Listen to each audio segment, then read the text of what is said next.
అవును, మేమందరం గారు సంతోషిస్తాం, ఇచ్చిన వాళ్ళందరం గారు మేము గారు మెచ్చుకుంటున్నాం. కానీ పాపం వాళ్ళు ఇచ్చిన విరాళాలు ఏవైంది, ఎవరి జేబులోకి వెళ్ళింది? చివరికి వరదల్లో గారు మీరు అవినీతి చేశారా అని చెప్పంటే మేము చాలా ఆశ్చర్యంగా ఉంది. ఒకసారి మనం కనుక చూసుకుంటే వాళ్ళు రిలీజ్ చేసిన ఎక్స్పెండిచర్ తాలూకా టెంపరీ అకామిడేషన్ కి దాదాపుగా 1,40,00,000 ఖర్చు పెట్టారు. ఎక్కడిచ్చారు? ఎవరికి ఇచ్చారు? ఎక్కడ ఏర్పాటు చేశారు టెంపరీ అకామిడేషన్? ఒక్క శిబిరం మీరు ఏర్పాటు చేశారని చెప్పి ఈరోజు వైఎస్ఆర్ కాంగ్రెస్ పార్టీ తరఫున మేము అందరం డిమాండ్ చేస్తున్నాం. ఏమైపోయింది ఆ 1,40,00,000 ఎవరి జేబులోకి వెళ్ళింది? చూపించింది పలానా అకామిడేషన్ మేము ఏర్పాటు చేసామని చెప్పి నగరంలో కానివ్వండి, లేకపోతే రాష్ట్రంలో ఎక్కడైనా మేము ఏర్పాటు చేసామని చెప్పి ఒక్క అకామిడేషన్ చూపించండి. ఒక్క అకామిడేషన్ ఏర్పాటు చేయాల 1,40,00,000 మీ జేబులోకి వెళ్ళిపోయింది. అదేవిధంగా భోజనాలకి దాదాపుగా 368 కోట్లు 368 కోట్లు ఖర్చు పెట్టారంట. వరదలు వచ్చిన వారం రోజుల పాటు ప్రజానికానికి ఒక మంచినీటి ప్యాకెట్ గారు మీరు ఇవ్వలేదు, ఒక పాల ప్యాకెట్ మీరు ఇవ్వలేదు, ఒక భోజనం ప్యాకెట్ మీరు ఇవ్వలేదు. ఏం చేశారు ఆ 368 కోట్లు? అది ఎవరి జేబులోకి వెళ్ళింది అంటే లెక్కేస్తే మీరు చెప్పిన 6 లక్షల మందికి లెక్కేస్తే ఒక్కొక్క మనిషికి 245 రూపాయలు ఖర్చు పెట్టినట్టు. అంటే మనం 5 స్టార్ హోటల్ నుంచి భోజనం తీసుకొచ్చాం వాళ్ళకి. ఆ 368 కోట్లు అవినీతి. అదేవిధంగా మంచినీటికి 26 కోట్లు. చాలా ఆశ్చర్యకరమైన విషయం ఏంటంటే కొవ్వొత్తులకి అదేవిధంగా అగ్గిపెట్టులకి 23 కోట్లు ఖర్చు పెట్టారు. ఈ రోజుకి పాప ఇళ్లలో దీపాలు వెలిగించుకోకుండా అనేక మంది అక్కడ జనాభా ఇబ్బంది పడుతుంటే మేము కొవ్వొత్తులు ఇచ్చామని దీపాలు ఇచ్చామని చెప్పని 23 కోట్లు ఖర్చు పెట్టామని చెప్పుకుంటున్నారు. అదేవిధంగా శానిటేషన్ కి 51 కోట్లు ఖర్చు పెట్టామంటున్నారు. రాష్ట్రం నుంచి అనేక మంది శానిటేషన్ వర్కర్స్ రప్పించారు.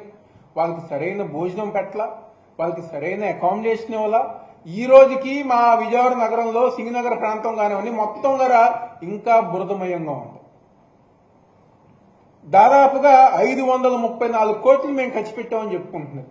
ఏం చేశారు ఈ డబ్బులని? ఎవరు ఖర్చు పెట్టారు?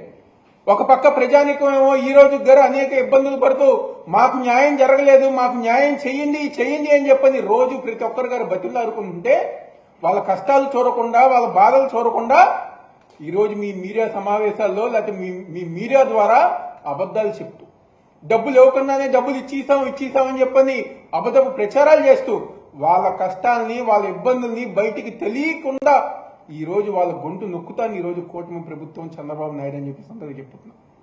ఈ రోజుకి తెలుగుదేశం పార్టీ నాయకులు కానివ్వండి లేకపోతే వాళ్ళ కార్యకర్తలు, ఎమ్మెల్యేలు జనాల దగ్గరికి వెళ్తుంటే ప్రతి ఒక్కరి గారు చేదరించుకుని అసహించుకుని మీకు ఓట్లేసి మేము తప్పు చేశాం, మిమ్మల్ని గెలిపించి మేము తప్పు చేశాం, అదే జగన్మోహన్ రెడ్డి గారికి ఓటేసి గెలిపించుంటే ఈ రోజు మేము ఇన్ని ఇబ్బందులు పడేవాళ్ళం కాదని చెప్పి ప్రతి ఒక్కరి గారు చెప్పుకుంటున్నారు.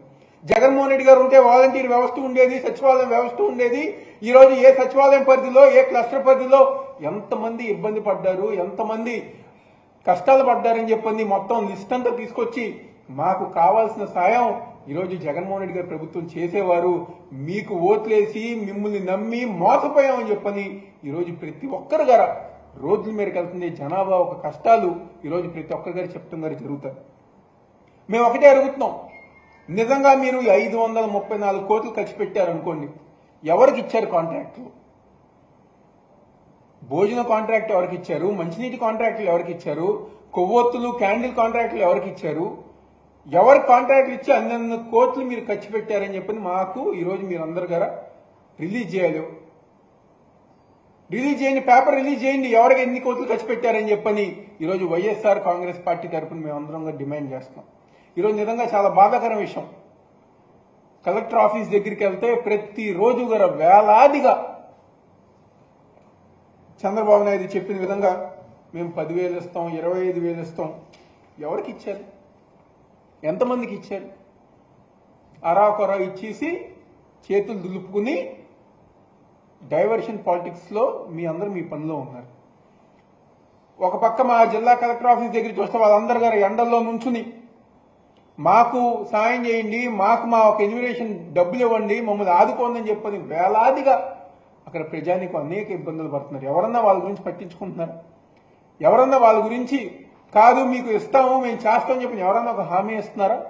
ఈరోజు ఎవరైతే ఇబ్బంది పడుతున్న ప్రజానికం ఉన్నారో, ఎవరైతే మా ఇంకా వరద సాయం రాని ప్రజానికం ఉన్నారో వాళ్ళందరి దగ్గర వైఎస్ఆర్ కాంగ్రెస్ పార్టీ మద్దతు ఉంటుంది, వాళ్ళందరి దగ్గర అండగా ఉంటామని చెప్పిన సందర్భంగా చెప్తూ ఈరోజు ఎన్ని డైవర్షన్ పాలిటిక్స్ చేసినా, మతం పేరుతో కులం పేరుతో మీరు రాజకీయాలు చేసినా నాకు తెలిసి ఈ 4 నెలలు మీ పరిపాలన దేశంలో ఏ పార్టీకి ఏ ప్రభుత్వం రాని చెడ్డ పేరు మీకు వచ్చింది. కేవలం 4 నెలల్లోనే ప్రజానికి అందరి గారు తలకాయలు బాదుకుంటున్నారు. ఎందుకు వీళ్ళకి ఓటేసామా, ఎందుకు వీళ్ళని గెలిపించామా అని చెప్పిన విధంగా ఈరోజు రాష్ట్రంలో ప్రజానికి ఉన్నారు. తప్పకుండా ఈరోజు మీరు చేసిన అవినీతి ఏ రూపంలో అయితే చేశారో, ఏ విధంగా అయితే మీరు ఇచ్చారో అవన్నీ గారు మీరు బయట పెట్టాలి. అవన్నీ గారు మీరు ప్రజల ముందుకు చూపించాలి. విరాళాలు అన్ని గారు ఏం చేశారో మీరు చూపించాలని చెప్పి మేము అందరం డిమాండ్ చేస్తూ, అదే విధంగా ఎవరికైతే వరద సాయంలో డబ్బులు రాలేదో వాళ్ళందరూ తరపున వైఎస్ఆర్సీపీ పార్టీ పోరాటం చేస్తుంది, అండగా ఉంటుందని సందర్భంగా చెప్తూ సెలవు తీసుకుంటున్నాం.